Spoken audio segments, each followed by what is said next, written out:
Welcome to the Talking Apron. Thanksgiving is just around the corner, and today we're reimagining 5 classic Thanksgiving recipes to help keep your blood sugar in check without missing any of those festive flavors. If you're navigating diabetes, you know that holiday meals can feel like a challenge sometimes. Do I eat this? Do I not eat that? Do I have half a cookie? Do I decrease the amount of mashed potatoes do I have? But it doesn't necessarily have to be that way if you do a little bit of planning ahead of time. I'm your host, Ann Bernardin.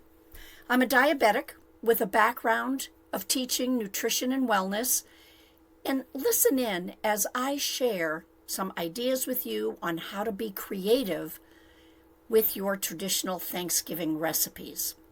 This episode will help you enjoy sweet potatoes, stuffing, green bean casseroles, cranberry sauce, and that famed pumpkin pie, all while supporting your blood sugar goals. So go ahead and go grab your cuppa and we'll get started.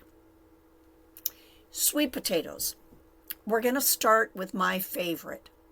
They're so decadent, soft, creamy, and so high in nutrition.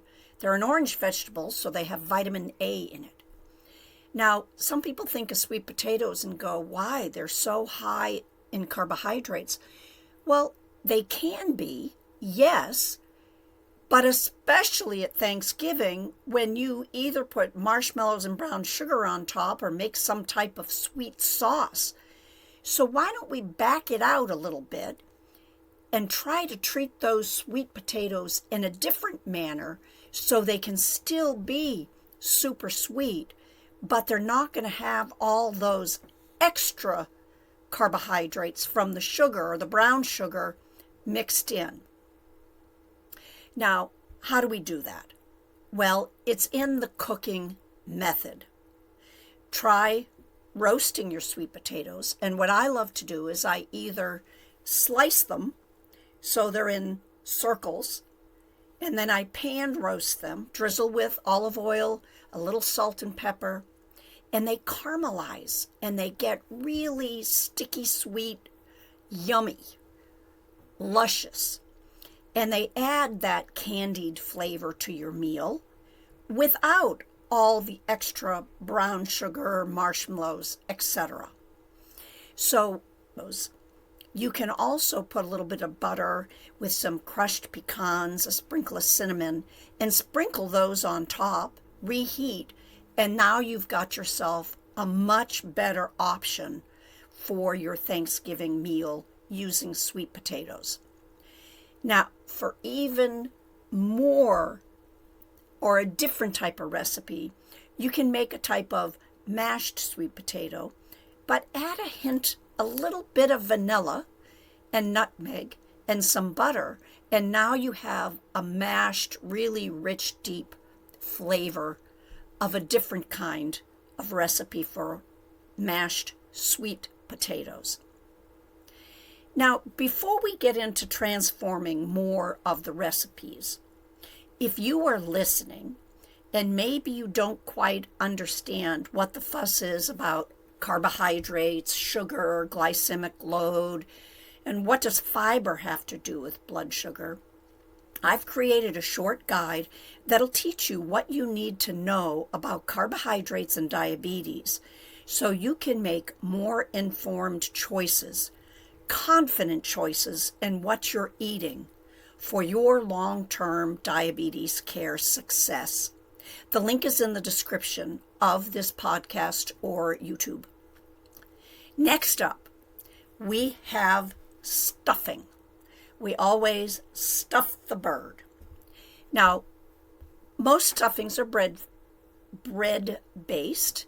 I'm also French Canadian, and we used to stuff it with a type of pork mixture, or we'd have that on the side. But a traditional bread stuffing can be pretty simple to reduce the amount of carbohydrates. First up, if you're someone that just uses the box, know that those are refined high carbs. So if you want to buy a better loaf of bread that has more fiber in it, check the fiber content, some nuts and seeds, then you're going to be lowering that fast spiking carbohydrate load in your stuffing. The other thing is when you're using the stuffing, well, how about if you add more vegetables? And what I mean is, I've always sauteed an onion with some celery, and then I may boil the giblets, the internal organs of the chicken, the neck, get a nice turkey broth, and then I'll pour it into my stuffing. I'll add the bread, then I'll add the celery and onions, but I'll also, depending upon the size of the crowd, may either add a half an apple or a full apple, and that adds that sweetness with a lot of crunch. And I will also add some walnuts. Now, I do know some people that also add a small zucchini, and that adds the moisture. And again, what's happening is you're condensing the amount of bread in the stuffing and adding more vegetables or the fruit, the apple and the nuts, adding a better fat, adding more fiber, so that lowers how fast your blood sugar is going to go up and down for the meal, making it healthier, heartier, and it actually has a really great taste. It's how I've always made my stuffing. So we've added the fiber, we've added some texture, and another thing that some people do when you make it from scratch, they either use some seasoning that says chicken flavor, or you're going to be adding some sage and some thyme to give it that flavor boost, so it tastes more like the traditional stuffing. All right, next up, we're going to that traditional green bean casserole. Now, generally in a green bean casserole is Campbell's cream of mushroom soup. Do you know that those soups have thickeners? It's not just cream or milk. The thickener is actually a white flour base or a cornstarch base, which can add those extra carbohydrates that we don't necessarily want. The other added carbohydrate is also in the dried French onions, because sometimes in addition to salt, they also add sugar to that fried topping that goes over the onions. So make sure you do read how many carbohydrates are in those onions. Now, what we can do instead? Well, for the onions, you could again just saute the onions and put them in, or find a mix, make your own. You can fry your onions with some almond flour, salt, pepper, seasoning, little olive oil on that to make it stick, and that will help you reduce the amount of carbs for your green bean casserole. Excuse me. The thickener in green bean casserole is for the green bean that to replace the can of cream of mushroom soup. Yes, you can put in some mushrooms if you would like. I would cut them and saute them first to make sure all the liquid was already out of the mushroom, and they would add that nice roasted flavor to your green beans. The next thing is, for that creamy sauce, you can actually add some good Greek yogurt. Now, pick the Greek yogurt, that's the traditional Greek yogurt that is much higher in protein and lower in the carbohydrates. Do you read the labels of your yogurt? Because you will notice that sometimes they have all these additives in there.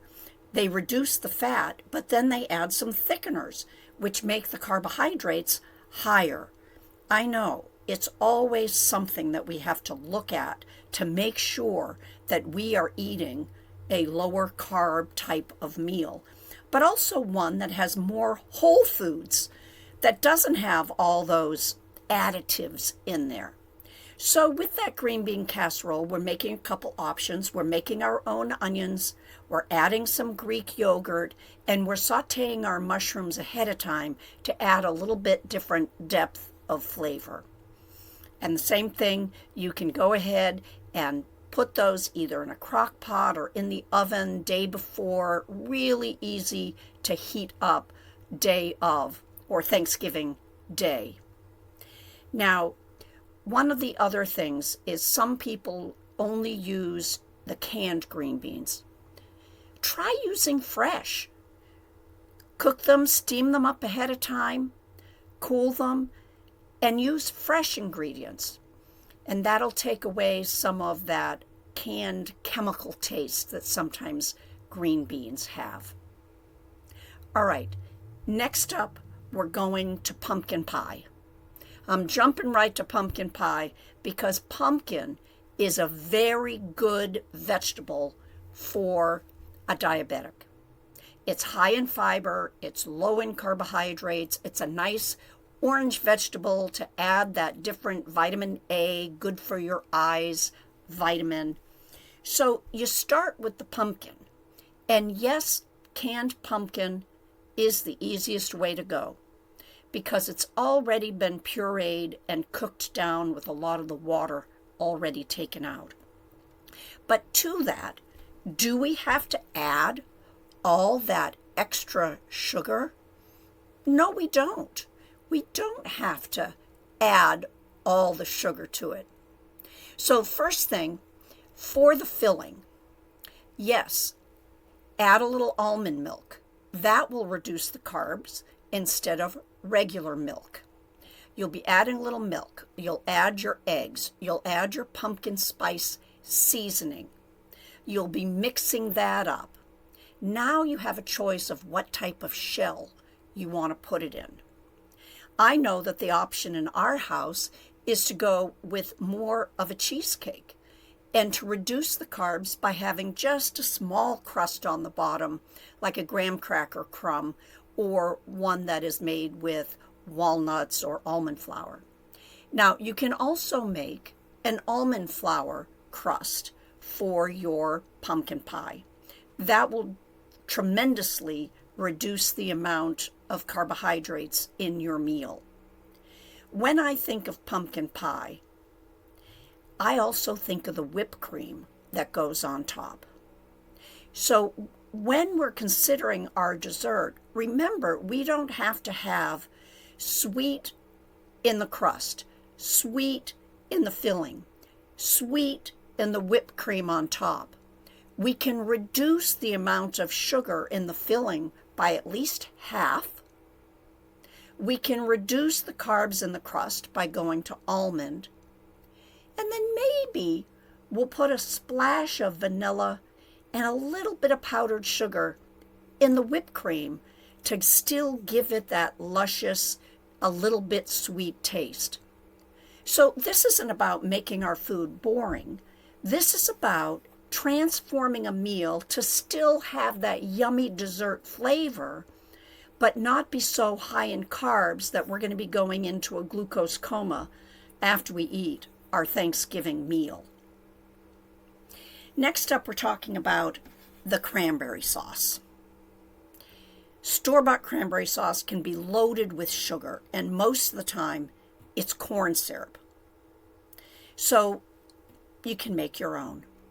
And how I've always made my own is on the stovetop with a package of cranberries, with the juice of an orange, with a cinnamon stick, and I let it boil and I mash it all together. No, also zesting the orange. And I may put in like less than a quarter cup of sugar, and that will reduce the total amount of sugar in your cranberry sauce tremendously. It just brings it right on down. Some people do use frozen cranberries. I prefer the fresh. Frozen cranberries, they work just fine and they break down really easily when you're cooking on stovetop. The other thing is they sometimes pop, which is kind of fun. So you're going to have that thick, jammy consistency when you cook down your cranberries.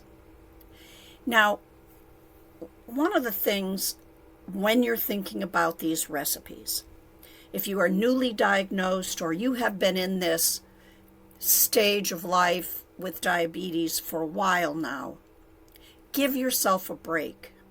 You don't have to transform all recipes for this Thanksgiving, but start thinking of ideas of recipes that you can transform one at a time.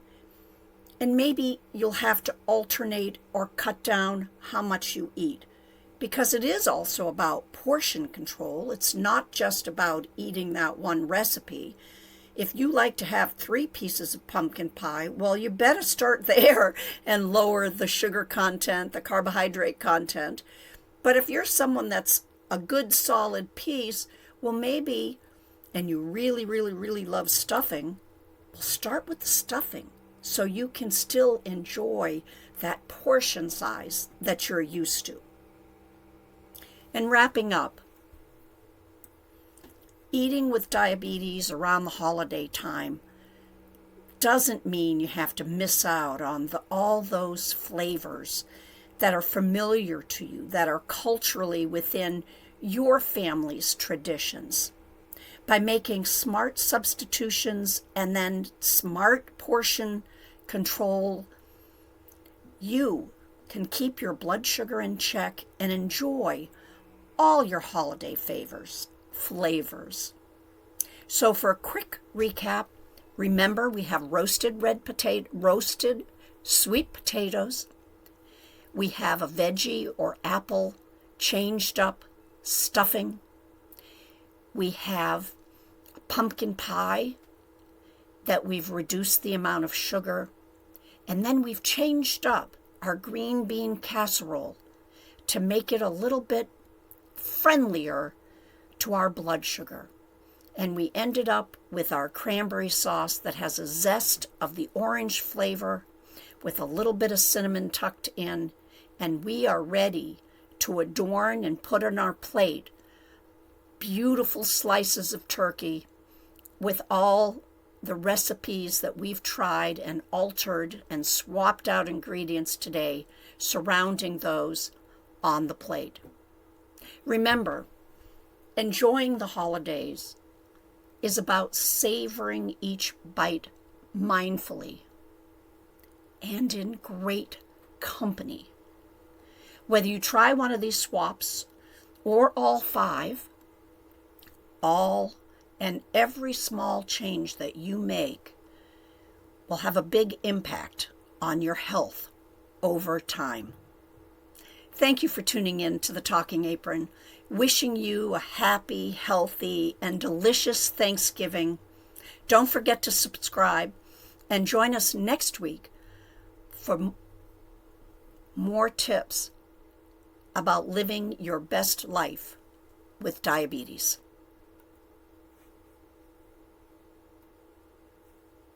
It's actually,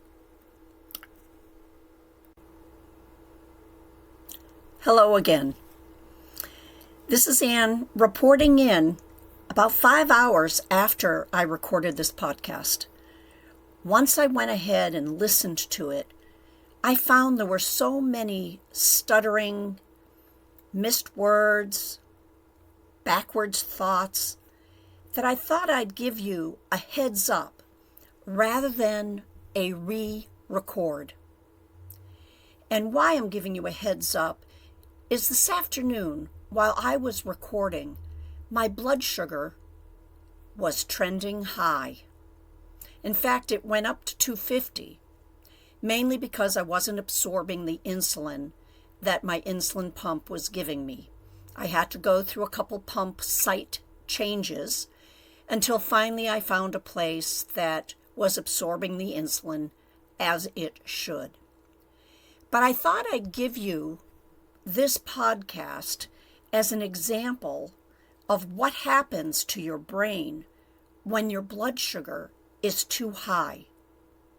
Notice right now as I'm speaking, I'm not having any problems with my words. I'm not having any problems with my thought process, my memory, what I'm discussing. When your blood sugar is high, your brain isn't getting the food that it needs, the glucose that it needs.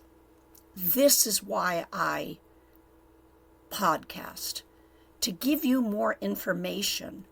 I'm willing to have you hear me at my worst, because this podcast wasn't exactly the best podcast I've ever done. So you can learn something from it. Maybe start paying attention to see how you're different when your blood sugar is high. Anyway, I thought I would just report in again so you can know that yes, my brain is back. Yes, my blood sugar's under 120. I've eaten my supper. Things are doing great. And yes, I'll be back next week, right on top of things, ready to give you another subject from my heart to help you learn, grow, and have better diabetes care for yourself. Thanks so much. Bye.